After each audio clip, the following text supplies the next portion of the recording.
Hello hi అందరికీ నమస్తే. ఈరోజు డిసెంబర్ 31 అంటే 2023 సంవత్సర చివరి రోజు అన్నమాట. మరి ఈరోజు తెలంగాణ రాష్ట్రంలోని ఆంధ్రజ్యోతి దినపత్రిక ప్రధాన హెడ్లైన్స్ చూసుకుంటే సచివాలయంలో బాసర ఐఐటి విద్యార్థులకు ల్యాప్టాప్లు అందిస్తున్న సీఎం రేవంత్ రెడ్డి అని ఒక వార్త.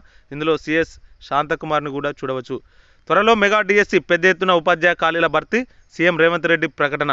నిర్వహణకు ఏర్పాట్లు చేయాలనే ఆదేశం. బడిలేని గ్రామ పంచాయతీలు ఉండొద్దు. మూసేసిన పాఠశాలలను తెరిపించాలి. ఉపాధ్యాయ పదోన్నతులు బదిలీలు సమస్యలు వెంటనే పరిష్కరించండి. విద్యాశాఖపై సమీక్షలో సీఎం రేవంత్. 2000 కోట్లతో నైపుణ్యాభివృద్ధికి టాటా ఓకే. మరో 7000 టీచర్ కొలువులు అంటూ ఒక వార్త. లబ్ధిదారులు అర్జీలు అక్కర్లేదు. పాతవారికి రైతు భరోసా యథాతథం. పింఛన్లు కూడా. కొత్తగా లబ్ధి కోరేవారే అర్జీలు పెట్టుకోవాలి. రేవంత్ స్పష్టం. దరఖాస్తులు అమ్మేవారిపై కఠిన చర్యలంటూ ఒక వార్త. కొడంగల్ అభివృద్ధికి కడ. రేవంత్ సొంత నియోజకవర్గం సమగ్ర అభివృద్ధికి అథారిటీ. కడా చైర్మన్గా వికారాబాద్ కలెక్టర్ నారాయణ రెడ్డి అని చెప్పేసి ఒక వార్త.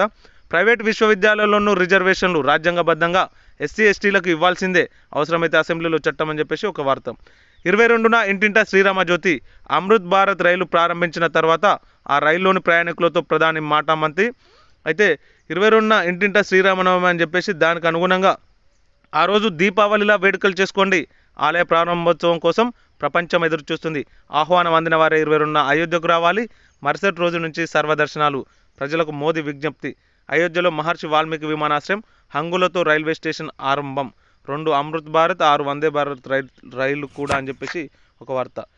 సర్కార్ సంస్థలు కావటమే శాపమా. బకాయిల భారంలో తెలంగాణ జెన్కోలు. వాటికి డిస్కంలు చెల్లించాల్సిన మొత్తం 20,000 కోట్లు. 10 ఏళ్లుగా పేరుకుపోయిన బిల్లులు. సింగరేణి పరిస్థితి అదే. డిస్కంలకు కరెంటు అమ్మిన రాని బిల్లులు. ప్రైవేట్ కరెంటు కంపెనీలకు కేంద్ర ఎన్టీపీసీకి మాత్రం టంచన్గా చెల్లింపు. అడ్వాన్స్ ఇచ్చి మరీ కొనుగోలు అని చెప్పేసి తెలంగాణలో కరెంటు ఉత్పత్తి చేసే సంస్థల పరిస్థితి గురించి ఈ ప్రధాన వార్త రావడం జరిగింది. మార్చి 18 నుంచి 10 పరీక్షలు. ఉదయం 9:30 నుంచి 12:30 వరకు అని చెప్పేసి 10వ తరగతి షెడ్యూల్ రావడం జరిగింది. బియ్యం ధరలకు రెక్కలు. పాత బియ్యం 25 కిలోల బస్తా 1500 అంటే కింటాన్ 6000 అన్నట్టు. సూపర్ ఫైన్ సన్న బియ్యం కిలో 70. నేరుటి కంటే 20% ధర ఎక్కువ అని చెప్పేసి వార్త. ప్రమాదరహిత తెలంగాణ లక్ష్యం. గుంతలు లేని రోడ్లపై మాటిచ్చాం. నాణ్యంగా పనులు చేయండి. మెడికల్ కాలేజీలు ఆసుపత్రి భవనాల టెండర్లోనూ అవకతవకలు. అఖిలపక్షంతో వెళ్లి ఉస్మానియా దవాఖానాను పరిశీలిస్తామని చెప్పేసి కోమటిరెడ్డి వెంకటరెడ్డి ఒక వార్త. ఆటో డ్రైవర్లు హోంగార్డులు జర్నలిస్టులకు 5 లక్షల బీమా. తెలంగాణ రాష్ట్రంలో రవాణాయేతర ఆటో డ్రైవర్లు హోంగార్డులు వర్కింగ్ జర్నలిస్టులకు 5 లక్షల బీమా సౌకర్యం కల్పిస్తూ శనివారం ప్రభుత్వం ఉత్తర్వులు జారీ చేసిందని చెప్పేసి ఒక వార్త రావడం జరిగింది. వీడియో కంటెంట్ క్లారిటీ నచ్చినట్లయితే లైక్ చేయండి. మరిన్ని వీడియోస్ కోసం ఛానల్ని సబ్స్క్రైబ్ చేసుకోండి. Thank you.